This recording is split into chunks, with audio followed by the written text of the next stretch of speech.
Okay, three, two, one. Hello there, and welcome back to Project Khichdi. My name is Aditya, And I'm Robin. and yeah, you're listening to the fourth episode of this podcast. Woohoo! Yeah, we made it. Yeah, we've got a fantastic topic for you guys today, but just before we get into that, I actually kind of want to talk about my bedroom. Yeah, I know that sounds a little weird, but hear me out. Hear me out. So I don't know, but ever since I came back from college, I think over the last like 5 6 months, I have slowly kind of started renovating my bedroom. Like I've just gone back and rearranged the furniture. Put in a nice new bed, put in some foam pads for soundproofing, set up my desk with a monitor. I found this. I know you guys can't see this, but there's this nice little Pikachu plushie also sitting on my desk, which I got when I was like 5 6 years old. And yeah, so I mean, I've been collecting like all my old toys, be it Hot Wheels cars, plushie toys, old photos, video games I played when I was a kid, magazines I collected, and I've just been putting it up. I don't know why. I've just been drawn towards all these old things and kind of just sitting there and staring at all these old toys and these old items just makes me feel good. I don't know about you, Robin, but have you had like a phase where you've just gone back and, you know, just rearranged things in your room, gone back to all the old toys and opened up the old diary, checked it out, and felt nice? Well, not with like physical things, but like with the games thing, yes. Like I used to play this game called Midtown Madness, which Yeah. some of our viewers, sorry, I mean listeners, would know, and some may not. But it's a basically this open world racing game, which models the city of Chicago, and it's amazing. This Yeah. game was built in like sort of was made in 1999, and it was pioneer of open world games, like one of the It first was, open yeah. world games there, and quite good graphics for its time, Definitely. Yeah. And just, and I mean, like it was fun. I remember because you introduced me to it and we played it, and it's just really fun. I mean, it's an arcade game. It's an arcade racer, and like as opposed to games nowadays, which are so like focused on graphics and yeah, detail. This is just I don't know. I won't say epic graphics, but because it was 3D, but yeah, really crappy graphics, but great fun. yeah, but like maybe crappy from today's standards, but like for Yeah, of course. 1999 standards, it was like quite good. Yeah, fair. And like I mean, for me, because of the whole nostalgia thing, even today the graphics seems to be for me it is still like feels very good. But Yeah. so I was trying to do that, like even I was collecting old games. There's this other game called Road Wars that I used to play, which is like you have cars, and then you can equip those cars with like weapons, and like you basically just race in these tracks, and you attack other opponents and try to come first. Yeah, that. Basic concept. I mean, I don't think they really invested that much on like a full scale storyline and graphics, as you mentioned, but like Yeah, a lot of the these games are simple arcade. things Yeah, worked. These simple exactly. things worked, and like it's such an important part of my childhood. I feel it was so much fun to play all of these games. Agreed. Yeah, even uh, games like was it Road Rash? Yeah, Road Rash Road or Rash, Road Road Rash, Rash. yeah. I played Road Rash as a kid. I loved that. It was such Yeah, a likewise, likewise. yeah. It was such a fun game. It was so wacky and like, well, I mean, some of the art and stuff in that game was ridiculous and And like borderline questionable. But I mean, it was everyone had Road Rash because it came everyone. free with Windows 95.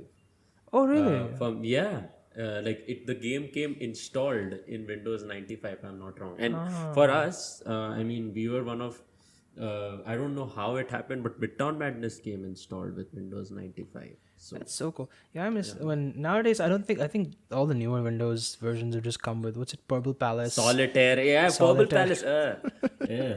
and what's it, Candy Crush? No, Candy Crush, is that a phone game? I'm confusing Candy games Crush here. is a phone game, but Purple Oh, Palace, whoops. goddamn, Yeah, Purple. that was a memory I did. I mean, okay, it's not bad. I mean, I used to play this cake game. I don't know, Oh randomly. yeah, it's the one where you add like frosting and stuff. This is Windows 7, right? Yes, Yeah, yes, yes. frosting to the There's a cakes. screen. Yeah, There's I a forgot screen the which name shows of the. that.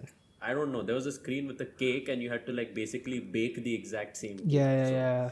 That's But a I very mean, come common on, game. compare that to like Midtown Madness Yeah, and man, Road Rash, and there's that no cake thing seems comparison. just so lame. Yeah. Yeah, What is I remember like these and like it's not like the earlier games were like like you mentioned story driven. They were very arcade, but they were just so fun. Like there's so many I can think of. You had Spider Man. I actually, funny enough, I have Spider Man 1999 on a disc, which I mean it ran on Windows 10, which was cool, but the wow? graphics was so bad. Yeah, I also have Road Rash on disc, which is really cool. I had a rally Dude. game. I had, oh god, I think like, one of the my god, there's probably a collection of games sitting somewhere in some old hard drive.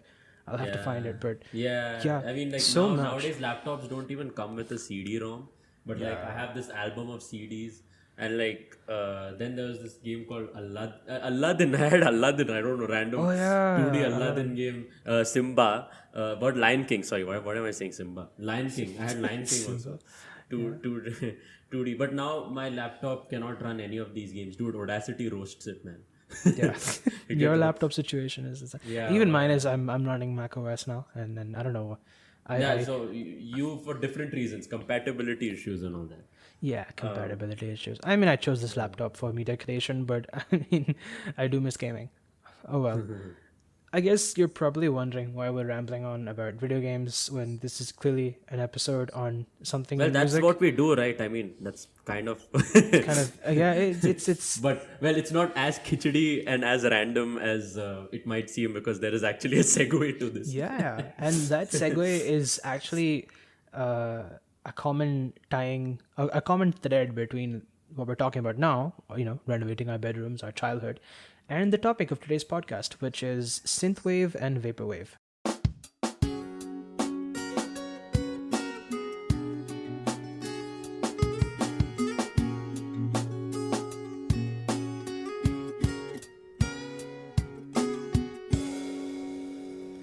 Okay, so to kick this off, I'm gonna ask y'all a question, or rather, not really a question. I figured most of our listeners would probably have heard of the song "Blinding Lights" by The Weeknd, right?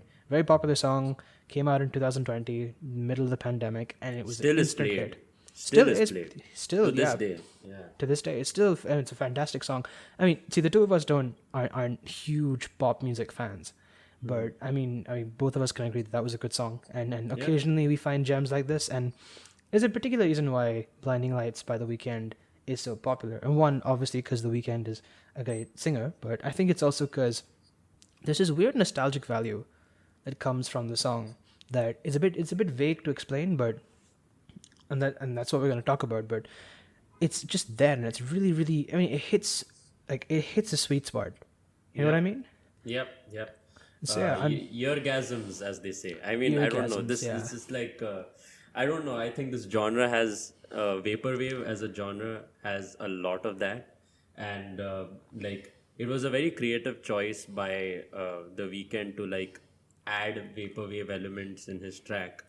And definitely. clearly, it was something that was received well by the masses. So, like Yeah. as was probably as one would imagine that vaporwave, what is this genre, like we've not even heard of it that much, but like Vaporwave, synthwave, but chill step, yeah, chill wave. There's so many. sea And so punk, yeah, vapor yeah. goth, whatever, but like Vapor is- clearly so much. clearly it resonates with the masses, and that Yeah. was a pun on purpose because there is actually resonance is a track. Resonance. Resonance is kind of like the gateway drug, if you will, to vaporwave. Like Yeah. a lot of Exactly. people they hear resonance and they're like, oh, what is this genre?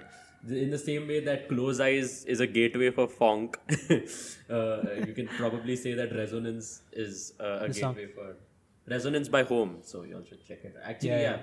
We have made a playlist and more on We that will later, share but this with you, yeah. But yeah. kind of getting back to the Blinding Lights. So yeah, like Robin kind of pointed out, Blinding Lights by The Weeknd is just the tip of the iceberg. Vaporwave and synthwave as genres have been around for like a decade now, and yeah, they're not mainstream in the same way that punk rock is mainstream, but boy, are they fantastic genres. And what The Weeknd has done, and what actually quite a few artists from the pop repertoire, even so, funny enough, I was actually listening to Blinding Lights before the podcast, and this is sometime in the afternoon. I was doing my laundry, and so when you go to when you search for songs in Spotify, after you finish the song you searched for, it recommends a new song, right? And you go to a different similar or similarly, in terms of popularity, a similar song, and you kind of go on a, that's one way to discover music. So I came across, what's that called? It's a it's Stay by The Kid Leroy and Justin Bieber. That song, which also got very popular, and that also had some synthwave elements to it. We'll get into what exactly those are, but it also had a sense of nostalgia to it, which was actually very, very cool. So yeah, I think nostalgia as a element, or kind of a thematic element in songs, is something that's become increasingly more popular.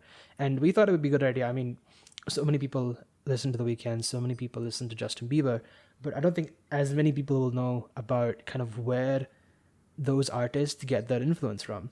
So yeah, Robin, would you like to give us a quick kind of 2-minute intro? But yeah, for sure. But before we get to that, I would say you made a point about nostalgia, but I want to make that word a little more specific. More than nostalgia, it's deja vu, because nostalgia of what time? Nostalgia, the elements of vaporwave that we're talking about, resembles 80s pop. So 80s pop, I mean, for some people it could be nostalgic in the sense of, like, when they were, I mean, okay, I'm speaking for 2000 bonds here. So that would be me and Aditya. Like, what if, like, your parents played songs from the 80s when you were a kid on the stereo, and you heard that, then it counts as nostalgia perhaps. But like, maybe for like some listeners, it's nostalgic despite the fact that they have not really been a part of the 80s. So that's like, a good point. Instead, like, for example, my dad saying that, oh, this sounds nostalgic, makes sense, because like in the 1980s, is like, from his time. So like, he is going back to a time.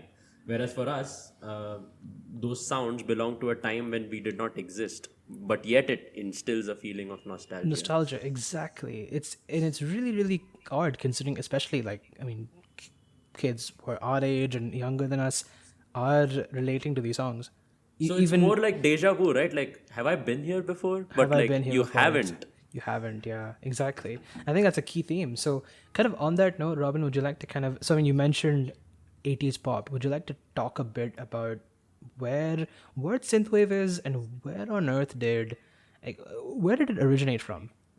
Well, of course, like how I did for funk also, I will be taking some excerpts from Wikipedia. Yes, our most credible source. The most credible source. Dude, I mean, I know Wikipedia gets a lot of flack because like anyone can edit it and stuff, but like, it's a great starting point, and it's a nice gateway to more knowledge. I can vibe with that.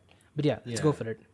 So, so what Wikipedia says, I'm just gonna read it here. Vaporwave originated as an ironic variant of chillwave, evolving from hypnagogic pop, as well as similar retro revivalist and post-internet motifs that had become fashionable in underground digital music and art scenes of the era, such as Tumblr, C-punk.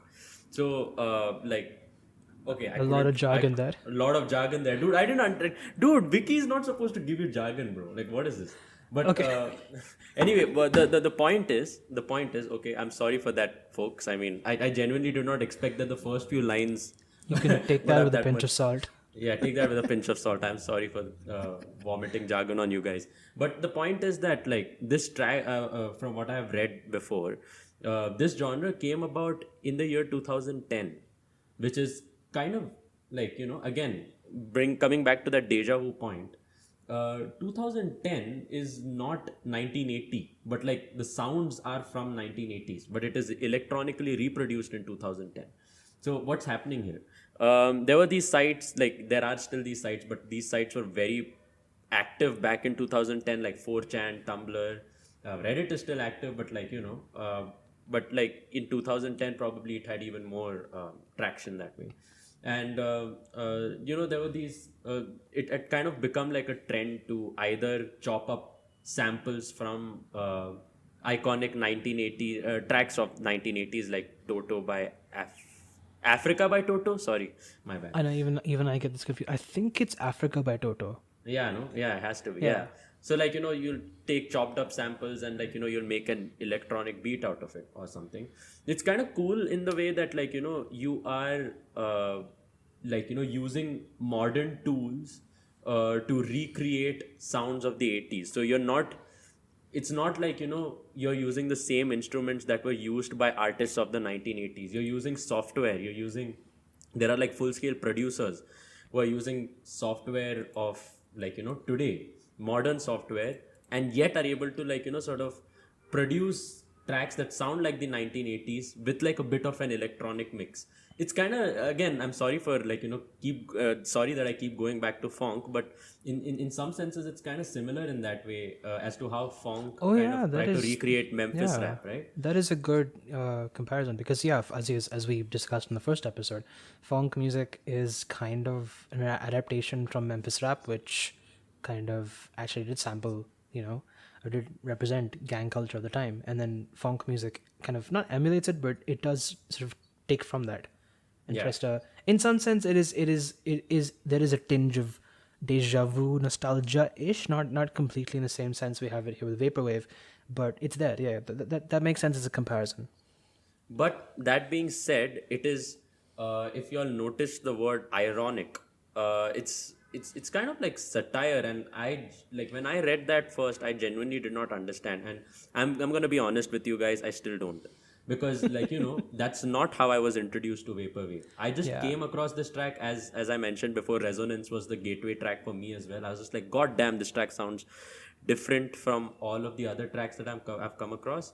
And I was just like, what is this genre? And like it randomly in some lo-fi, I would listen to lo-fi also, and then like in the comments there would be people who are like lo-fi or vaporwave, and I was like, okay, what is this vaporwave, and yeah, then I just searched up vaporwave, and it just opened up this new world for me, of this new world of nostalgia, deja vu, whatever you want to call it. And especially in the pandemic, when like so much was going on, and like people were dying, and we were living at a very uncertain time, and it was all cooped up at home, and just a very bad time to be in, even mental yeah, health wise.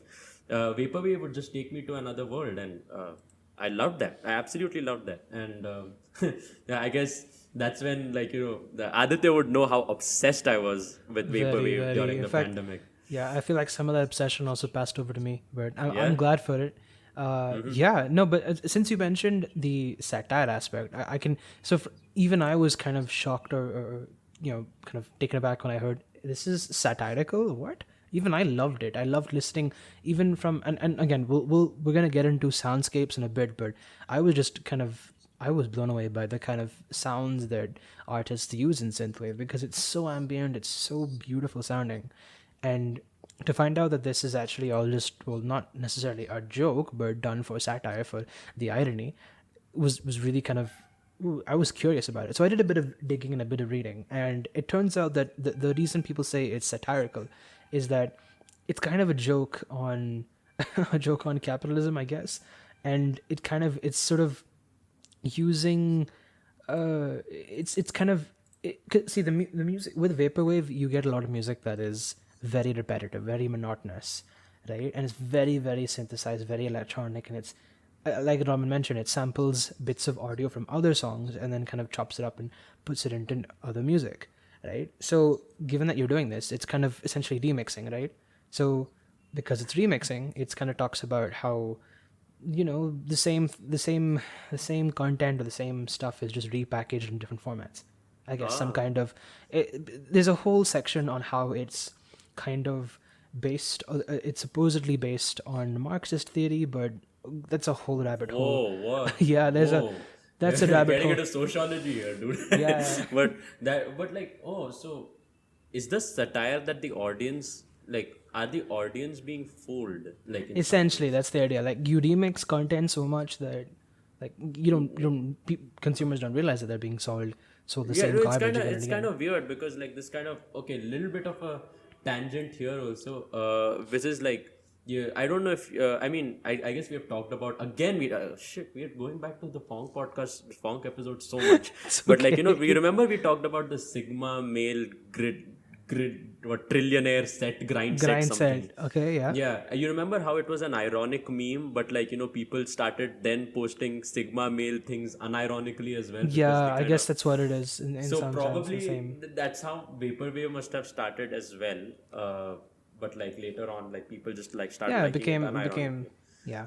There was definitely a meme phase for it, but then like there were also people like Aditya and I who actually liked this unironically, and honestly, Yeah, because I from where mean, I'm standing, I don't feel that I'm fooled. If I neither like do I. something, I just like something. What? Makes sense. But No, anyway, but that one point does make sense. That I mean, if and again, now we're gonna get into synthwave in a second here, but vaporwave as a genre is quite repetitive, and that's kind of it. If I were to compare synthwave and vaporwave, I'd say vaporwave is a lot more, just kind of like I said, samples and remixed. It's really more towards that side. Synthwave, on the other hand, okay, now I'll explain this. Synthwave as a genre is well, based on the definition that we've kind of given, is the literal opposite of vaporwave, at least by intent, right? It Synthwave kind of embraces the whole nostalgia and the electronic, the electronicness of the music. It's not satirical in any way. In fact, there's so many bands that today, I mean, we can name FM04, The Midnight, Motion Epic, so many, and of course The Weeknd now having put out his album in 2020.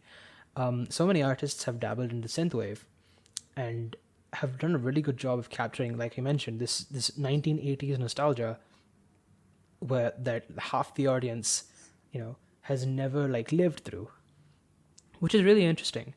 I mean, let's go back for a second and think about the 1980s. Okay, so you're say a kid or even a young adult in the 1980s, 1985, let's say. Disco music has become more and more popular. You have disco, house. You also have a lot more electronic music because now synthesizers, right? This the first synthesizer came out, I guess, the first analog synth came out in the 1960s, 1970s, right? Now you have more synthesizers being built, more drum machines. So these instruments are being used more and more in songs, especially pop music, okay? And it's the same soundscape that's been taken and kind of put into synthwave. Now, interestingly, and I'm reading off of Reddit here, but the best this is the best distinction, the way to distinguish, or how this is one Redditor basically that's given us a kind of a definition on how to distinguish between vaporwave and synthwave. They write, vaporwave is slowed 80s music on acid. Synthwave is fast 80s synth music on cocaine. oh my god. Essentially, if I were to interpret that, what that basically means is if vaporwave is just kind of remixed, slowed down music, synthwave is an 80s envisionment of the future. That's my interpretation, and I'll explain why. If you Google up synthwave music, what you get, or you Google up synthwave, what you get are pictures of skyscrapers, futuristic-looking cars, pink, bright colors. That's like very cyberpunk. Very exactly. It's heavily influenced from cyberpunk. So cyberpunk, which is also a video game, is essentially cyberpunk is influenced by the game came later, right? I mean, I think the game came later. The game also... is new, but cyberpunk as a concept is just kind of it's an aesthetic theme that's based on science fiction. And if you think of science fiction in the 1980s, you're looking at robot controlled cities. You're looking at robotic implants in people, cyborgs, all these kind of things, right? So what's incredibly cool is that internet did not exist as much as a concept back then. So like all these robots and futuristic technology, but still no internet. So no internet.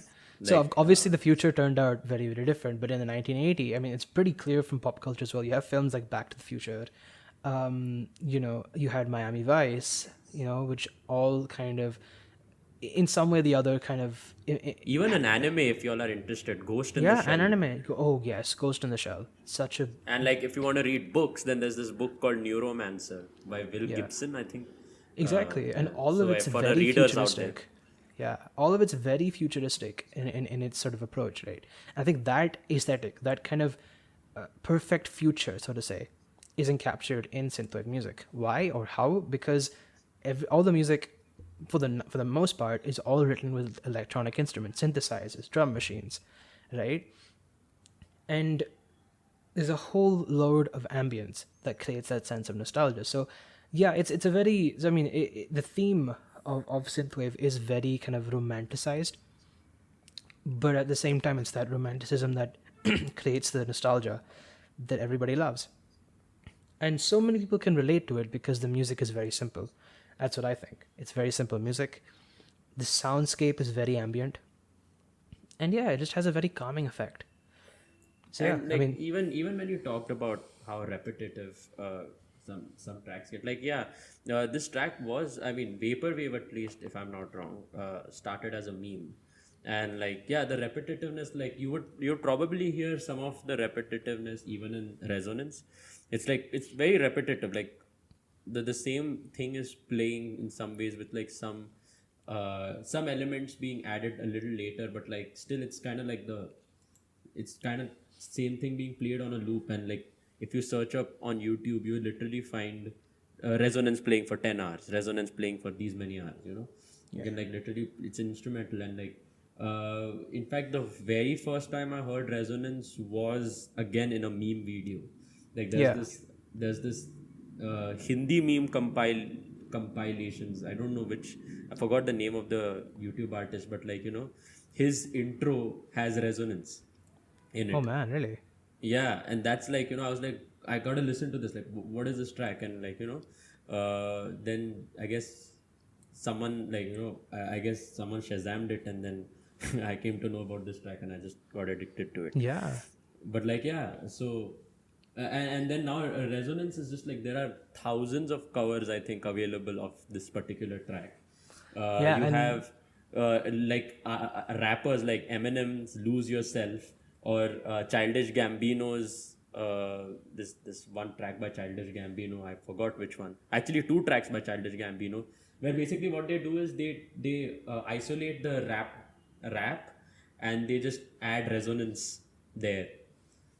Like yeah, the yeah. instrumental of resonance, like resonance anyway is instrumental, so they add the rapping on top of the resonance instrumental, and somehow it works.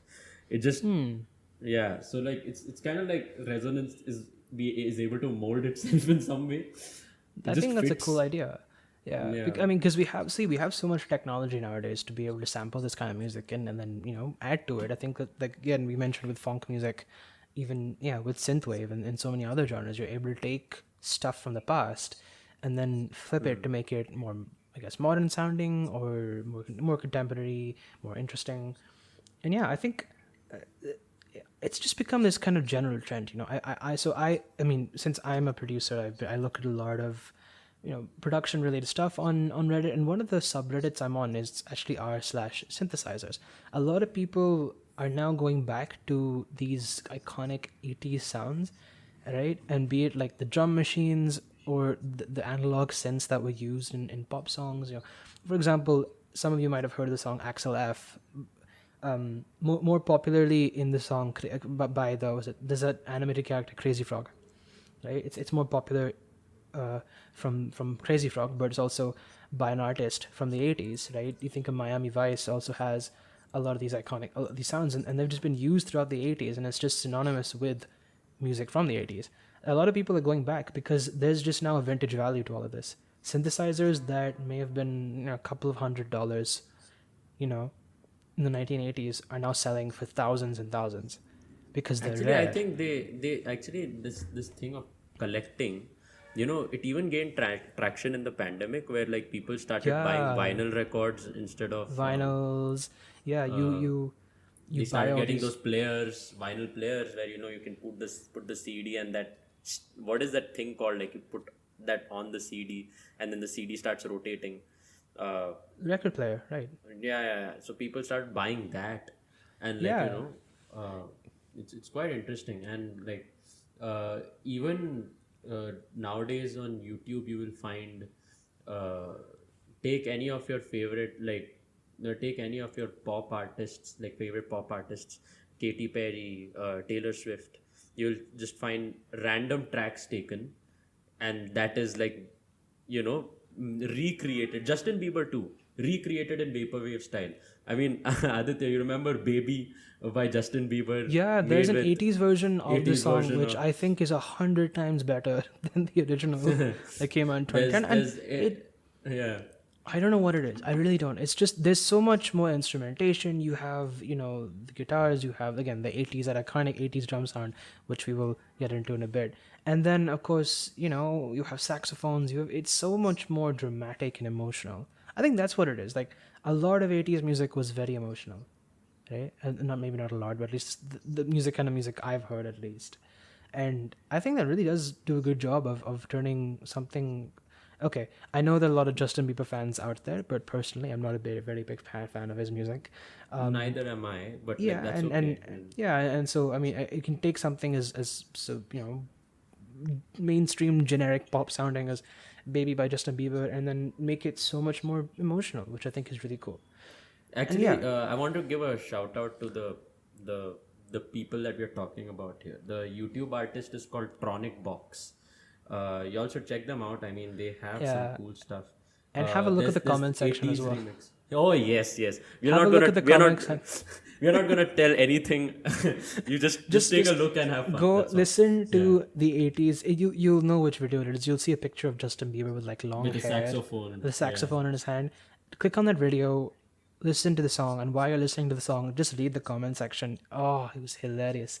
Beautiful stuff. Yeah, Tronic Box is I mean they have made one on Firework by Katy Perry. There's one on Yeah, there are some songs I think. Yeah, so and like even Taylor Swift's latest album Midnight, even some of those tracks have been already there are like remixes in this style. So like this style really works with people. Like people really like that, and I mean I'm all for it. I'm all for it. I genuinely like any it 80s. does. It just makes you can make any song like 100 times more emotional by making it a synthwave track. I've done it. I don't know if you guys know, but I have a YouTube channel and I post some cool stuff. And actually, we have a common classmate from university. He's a pretty big influencer on Instagram. His name's Anish Bhagat, and I mean he put out a song in 2020, and as initially again, oh wow, this also started out as a joke. Me and Robin were joking one day, and we think, hey, you should take this song and flip it and do something fun, and it was a joke. But then I kind of took it seriously, and I actually made a remix of his song. What's it called? "Letting It Go," which is now a synthwave track, and well, people really liked it. I liked it. It was fun. It was a fun project, and yeah. What we're gonna do now, and this is kind of a great segue into a bit of production stuff, but we thought it'd be a good idea to try our best to, in the spirit of nostalgia, to try and recreate the same sense of nostalgia through like a cover of a song, essentially. So what I've done is I've taken there's a song by The Local Train, which is an Indian independent artist, independent band, and they write they write kind of pop rock or punk rock music. And not exactly. It's kind of it's pop rock is pop rock. Yeah, pop rock. It's pop rock so. music. It's more like it's very emo rock, Yeah. Emo. Not emo. No, not emo in the. I didn't mean emo in the black emo sense. I meant like emotional. Yeah. Yeah. My bad. Sorry. No, that's fine. Yeah. It's Genres very. are all muddled up. Anyway, so essentially, to kind of explore this concept of nostalgia and like the soundscapes of it, we thought it'd be a fun idea to take Khudi, the song Khudi by The Local Train, and kind of turn it into a synthwave track, and then kind of break it down for you guys and show how, kind of demonstrate how you can make a song very nostalgic sounding.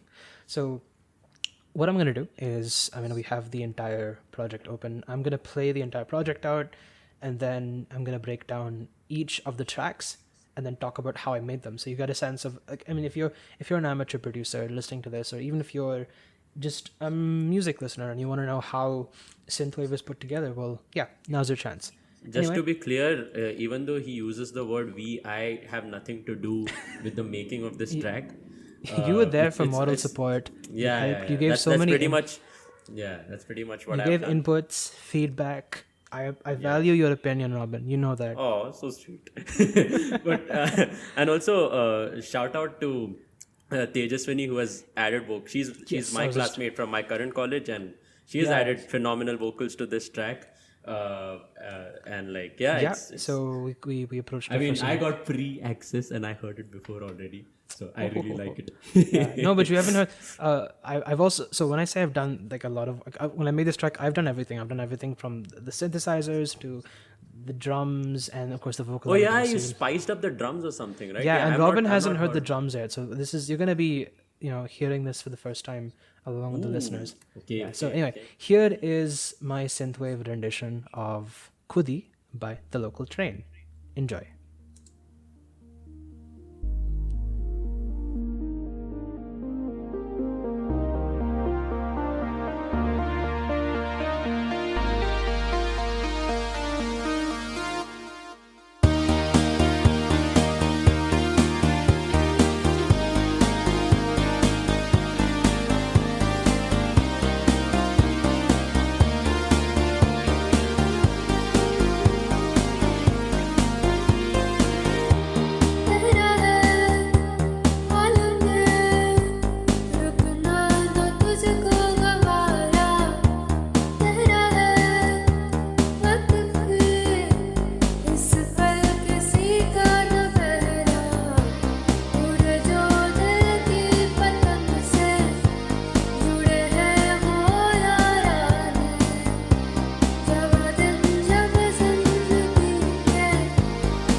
What was that at the end, dude? That was so cool.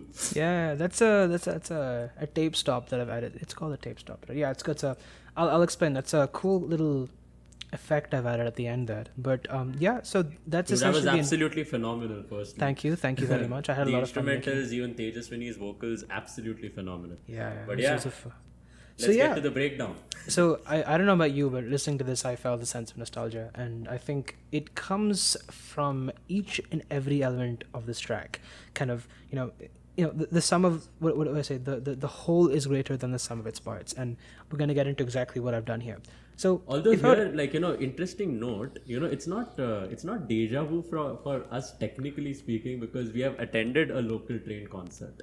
That is So true. it's a bit of nostalgia right there, and then you just made it in a synthwave format, so like that's even more nostalgia. That's a very astute observation, Robin. Yeah. Yeah, But sorry yeah, for interrupting. That's fine. On that note of nostalgia, I'm gonna kind of run you through a few, I'd say, the key features that build up a synthwave track. Now, the first is minimalism. Now, I know it sounded very, very heavy and very upbeat and peppy, but there are only about 4 to 5, maybe 6 layers in total. You have a lead synth, an ambient synth, kind of chords in the background. You have a bass, so that's 3. You have vocals, and then you have the drums. So yeah, pretty minimalist if you think about other genres, dubstep, house music, which can have so much more in at any given point. Aside from minimalism, you also have a very a very prominent synth bass. And if you notice, there was a synth bass here that played 16th notes, right? By 16th notes, I mean, okay, no, I'm not gonna explain 16th notes. That's a lot of drumming theory. But essentially, it's playing constantly Just in the background. demonstrate it with the clap. You can demonstrate. Yeah, so with the 16 in drumming we every bar or beat of music, every groove is based on a particular time signature, right, or pattern. So 16th notes kind of sound like, yeah, so the synth bass is kind of playing constantly. Yeah, so you're very prominent, and in the mix of the entire track, this sounds very prominent, right? So yeah, you have a prominent synth bass. You have kind of quite a bit of reverb. Reverb is used a lot in synthwave music, and it creates a sense of ambience. Just a clarification. So like, if I'm just checking my knowledge here also, to be honest. So 16 note would be like if this is four beats, right? So each of the 4 beats divided into 4 more beats. Yeah, exactly. So it's 16. I gotta clap that fast. Yeah, think of a fixed space and time, and then you divide that into 4 parts, and then divide those 4 parts into 4 parts, and so you have 16 1, parts 2, in total, 3, equally 4, spaced then out. you have Yeah. Then So 8th would be each of them divided into 2 parts. So yeah, exactly. So you have a total of 8 equal divisions, and if each of those divisions represents a period of time, then yeah, you have a 16. And you divide them even further. Oh god, it can go. It's infinitesimal, but yeah. For the purpose of this synthwave track, just keep in mind that 16th notes sound like played like in the bass sounds like this. Yeah. So yeah, you have a prominent synth bass. You have ambient synth chords that sound like this.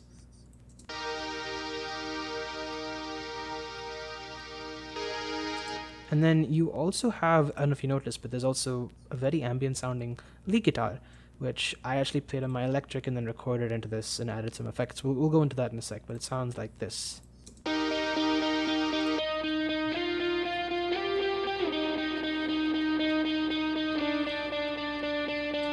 Yeah, Could that's you actually play the bass again? Because I think we couldn't hear the bass.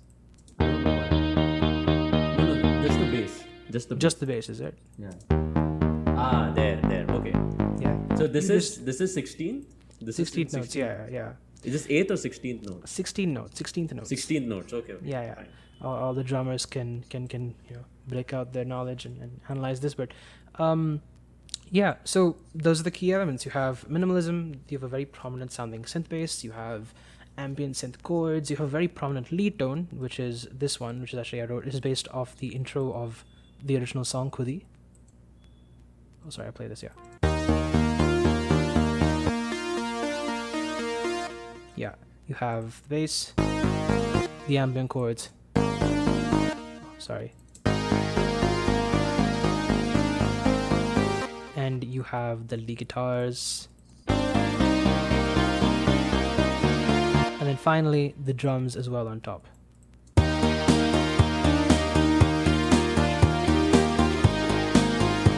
Okay, so let's go about breaking down each of these individual elements. And the first is the lead synth. Now, like we mentioned before, there are a lot of iconic 80s sounds that are used in synthwave music, and one of them is the sound of an analog synthesizer. Now, analog synths, for anyone that doesn't know, are basically they use electricity to generate sounds, and then you use a lot of filters to edit out and customize it.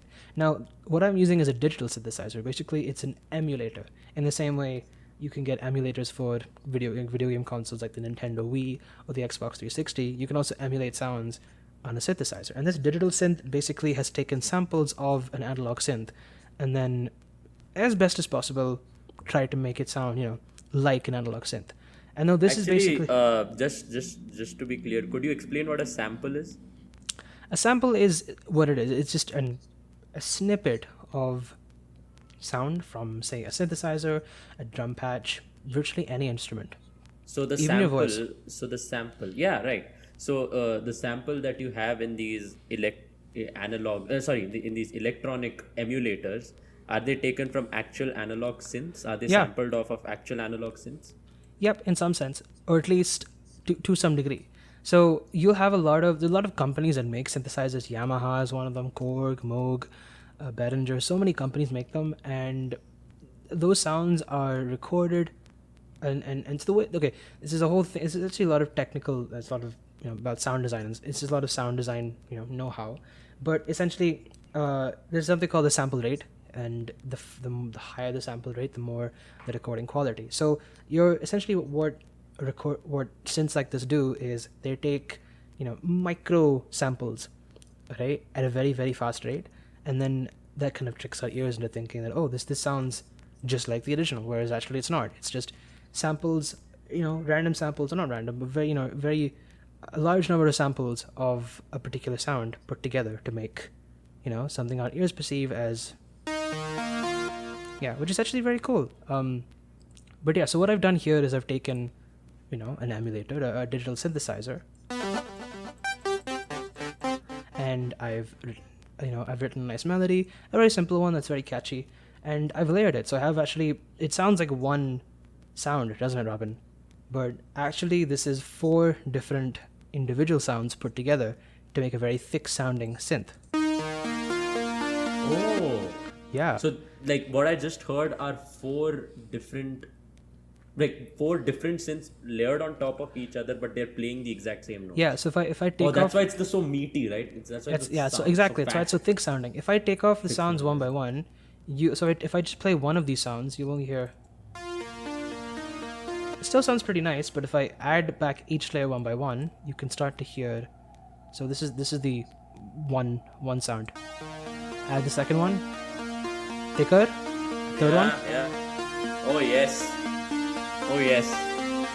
It's all of a sudden more room filling, and like we said, ambience is a huge part of that synthwave. energy comes in. Like Exactly. I can feel the energy.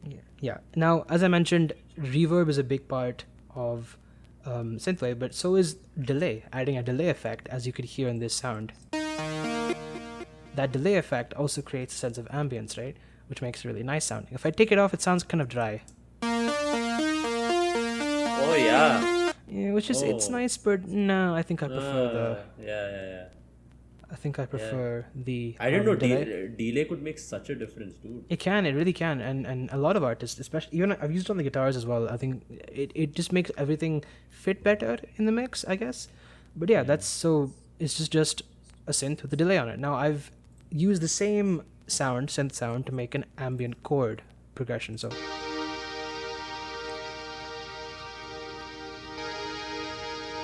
So this is essentially the same sound, but I've added a filter on it, or rather I've added some equalization, EQ, to make it sound muffled. If I take off the EQ, you hear this. No, it's suddenly jarring. It's too loud. I think. Slightly. And I've also added a little bit of a delay on this. I don't know if you can hear it. That also creates a sense of ambience. So yeah, those are the lead synth parts. Now, like I said, synthwave is not complete without this bass sound, which is really, really nice.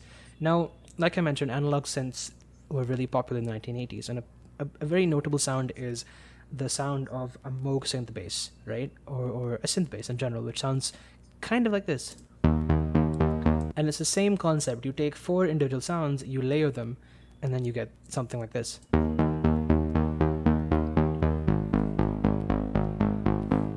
And it really kind of sets the rhythm of the song. And yeah, so combined. These are also 4 basses stacked on top of each other? Yeah, or is this just one bass? It's 4. It's 4 sounds stacked on top of each other, and then what you're hearing is So really, really cool idea. And yeah, so the next element we can talk about is the guitars. Now, guitar was a huge part of a lot of songs, a lot of music in the 1980s, and so adding it into synthwave makes complete sense. And especially these guitars. If I take off all the effects that I've added to the guitars here, you'll hear this. Sorry, that's the wrong track. My bad. If I take off the effects, mostly delay, you hear just 2 guitars. That sounds pretty. Oh my god. It sounds so different, dude. There's nothing on it, but I add back. Quite underwhelming without the. I add back the effects, the distortion you get, and then the delay. Oh my god. It just makes it sound so much more nostalgic. Yeah. Dude. So yeah, couple. Such a big difference. Robin, you've heard this at least 3 times by now. I mean, no, but like I didn't hear it like without those filters, man. Yeah, it's my first time hearing it without those filters. Yeah, I gotta admit, it does sound. It is really it all packages well together. I'll say that much. So yeah, that's the main. I mean, in terms of the melodic aspects of this track, I mean that's really it. So if I play that again together without the drums, you hear.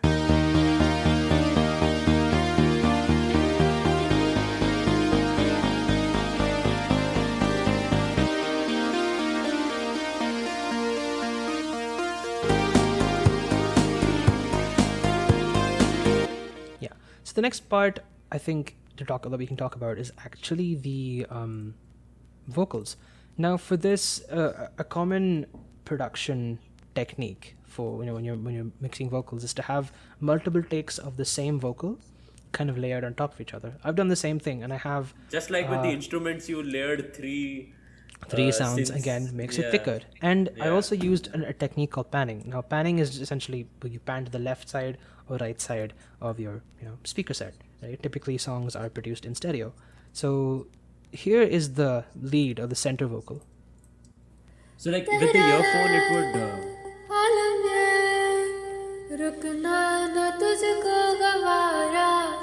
Right? And again, I've added reverb and a bit of delay, which makes That it sounded sound amazing, a lot too. more. Yeah. I just want to say, so like with earphones, it would be like left earphone, right earphone, right? Exactly, Panning yeah. thing. Or exactly. So if you listen, if I played only the left side of the vocal, for example, which is this, you'll only hear it on the left speaker, left earphone, left headphone.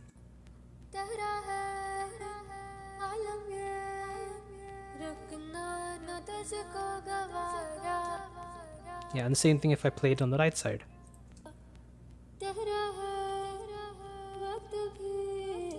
The idea is these are supporting vocals. If I play, like I said, I play the center vocal, which is this.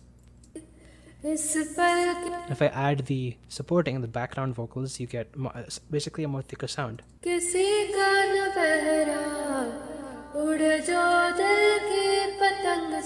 And in the mix, that just sounds more Eargasms, dude. Eargasms. When you added that left and right, I could feel it. Yeah, and so it sounds.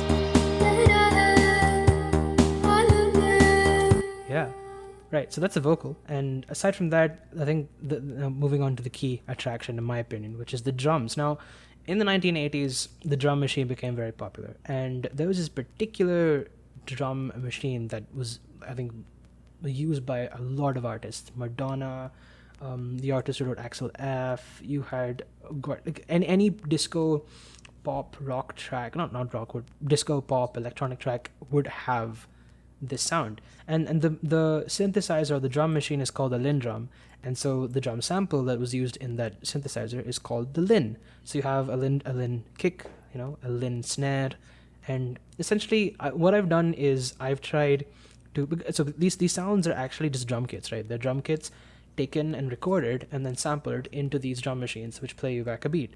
So I've done my best. I've actually gone ahead and recorded my drum set at home and taken those samples, put them in, edited them a bit, and then made a drum kit out of them. So, and I've done my best to come as close as possible to the iconic Lin drum sound, and that kind of sounds like this.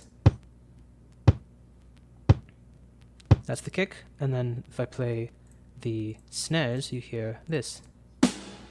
And if you notice, there's a bit of reverb on the snare, and I've done that specifically because... Very 80s. Very 80s.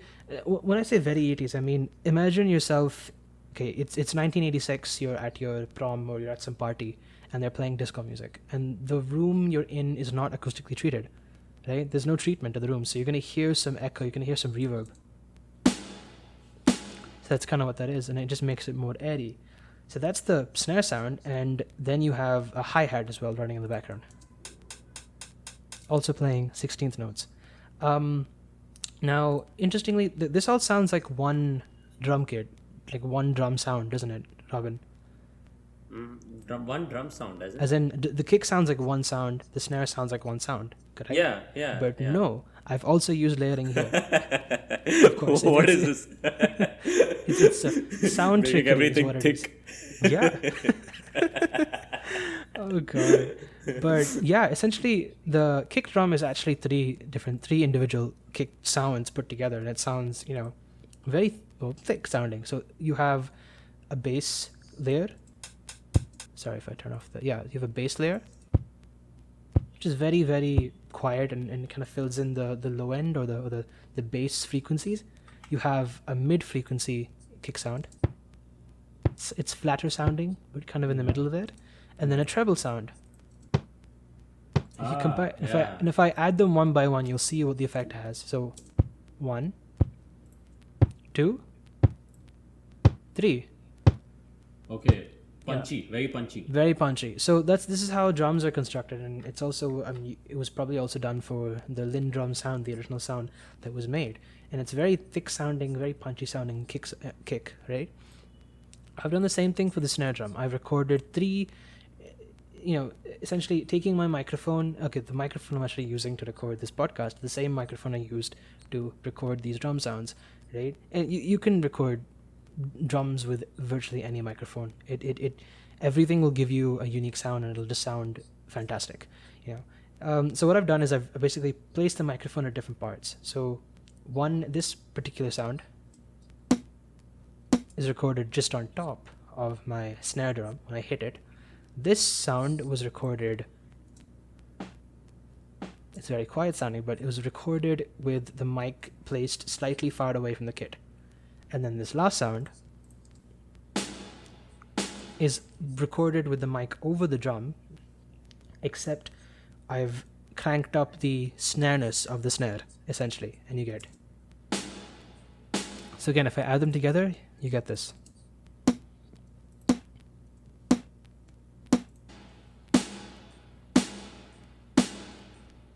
And there's your drum. So if I play the drums on its own, the entire thing, this is what it'll sound like. Yeah, which is kind of the closest I can come to. I mean, with a bit more tuning, a bit more editing, layering, you might be able to even more accurately emulate the Lin drum sound, but I think this comes pretty close. So yeah, that's the entire track. I'll just play the chorus again so you get a feel of, what it sounds like together. Or no, I'll play the verse so you can hear it with the vocals.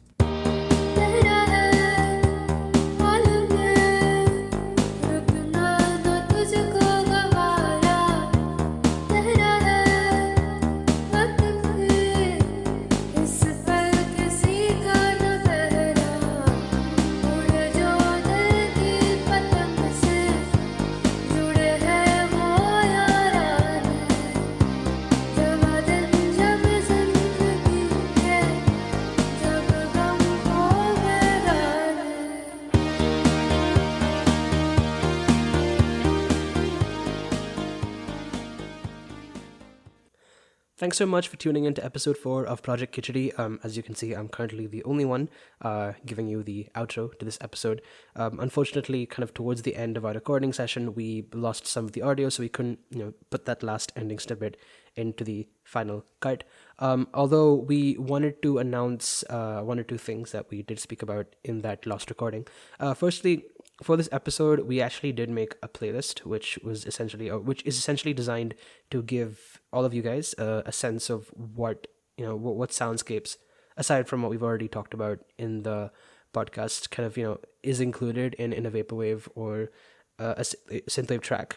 Also, I mean, synthwave and vaporwave are just 2 of the many subgenres within this kind of sonic space. You have genres like vapor trap, C-punk, vapor goth, which we've also kind of included in this playlist. So do check that out and do let us know your thoughts on that. The second thing we wanted to talk about was the song that we made itself, the little snippet of the Khichdi cover.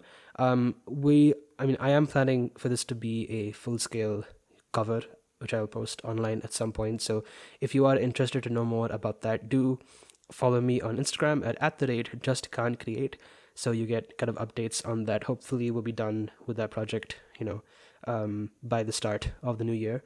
Lastly, this is the first time we've actually, done a very production-centric episode. Of course, we've only had 4 episodes, but we are, as you know, kind of experimenting with different things, and we really want to know whether you all enjoy this particular format of content. So do let us know. I think we'll be putting a poll as usual, as we always do. Do make sure to fill that in and check that out. Thanks so much for tuning in. See you next time.